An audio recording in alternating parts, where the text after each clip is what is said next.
ಇವತ್ತು ನಾನು ಕೇಳ್ತಿದ್ದೇನೆ,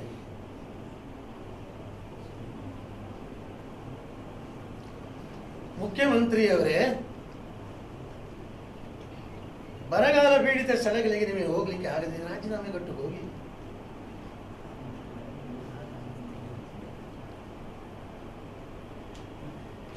ಯಾಕೆ ನಿಮಗೆ ಈ ಕಷ್ಟ?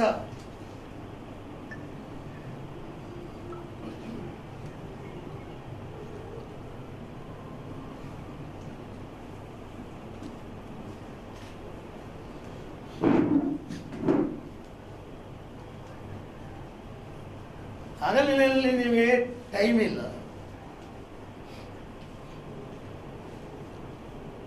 ರಾತ್ರಿಯಲ್ಲಿ ಎಂತೂ ಟೈಮ್ ಇಲ್ಲ. ರಾತ್ರಿ ಏನು ಮಾಡ್ತಿದ್ದೀರಿ ಮುಖ್ಯಮಂತ್ರಿ?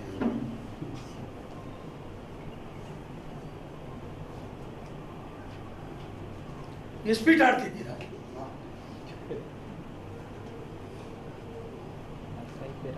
ಅಥವಾ ನಿಮಗೆ ಬೇರೆ ಏನಾದರೂ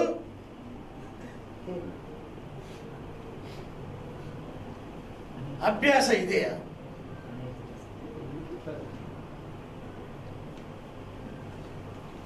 ನಿಮಗೆ ಯಾಕೆ ರಾಜ್ಯಭಾರ ಮಾಡುವಂತಹ ಕೆಲಸ?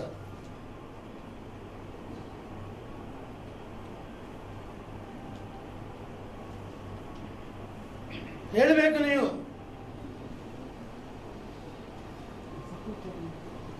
ಕರ್ನಾಟಕದ ಜನತೆ ಕಾಯ್ತಾ ಇದ್ದಾರೆ, ದೇಶದ ಜನತೆ ಕೂಡ ಕಾಯ್ತಿದ್ದಾರೆ.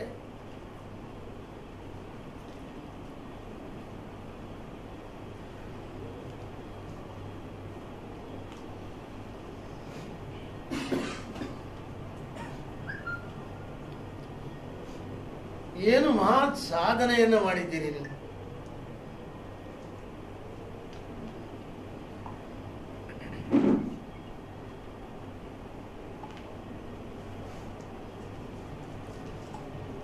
ಮಾನ್ಯ ಶ್ರೀಮಾನ್ ಎಸ್ ಎಂ ಕೃಷ್ಣರವರು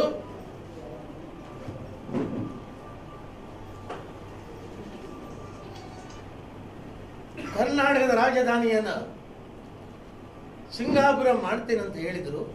ಆ ದೃಷ್ಟಿಯಲ್ಲಿ ಅವರು ಹಲವಾರು ಕೆಲಸಗಳನ್ನು ಕೂಡ ಮಾಡಿದರು.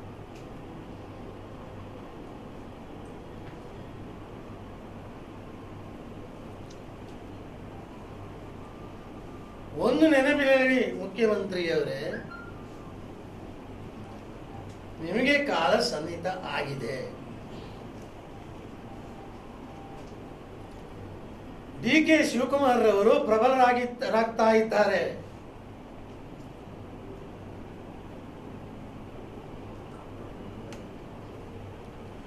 ಹೈಕಮಾಂಡ್ ಅವರ ಮೇಲೆ ಒಳ್ಳೆಯ ಅಭಿಪ್ರಾಯ ಹೊಂದಿದೆ. ಕಷ್ಟ ಕಾಲದಲ್ಲಿ ಕಾಂಗ್ರೆಸ್ನ ಪರವಾಗಿ ನಿಂತ ಮನುಷ್ಯ,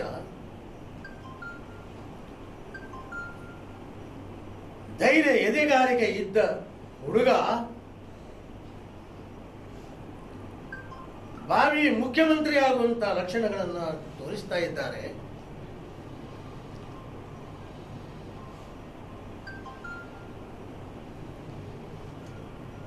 ಆದುದರಿಂದ ಅರ್ಥ ಮಾಡಿಕೊಳ್ಳಿ, next chief minister D K. Shivakumar, ನೀವಲ್ಲ.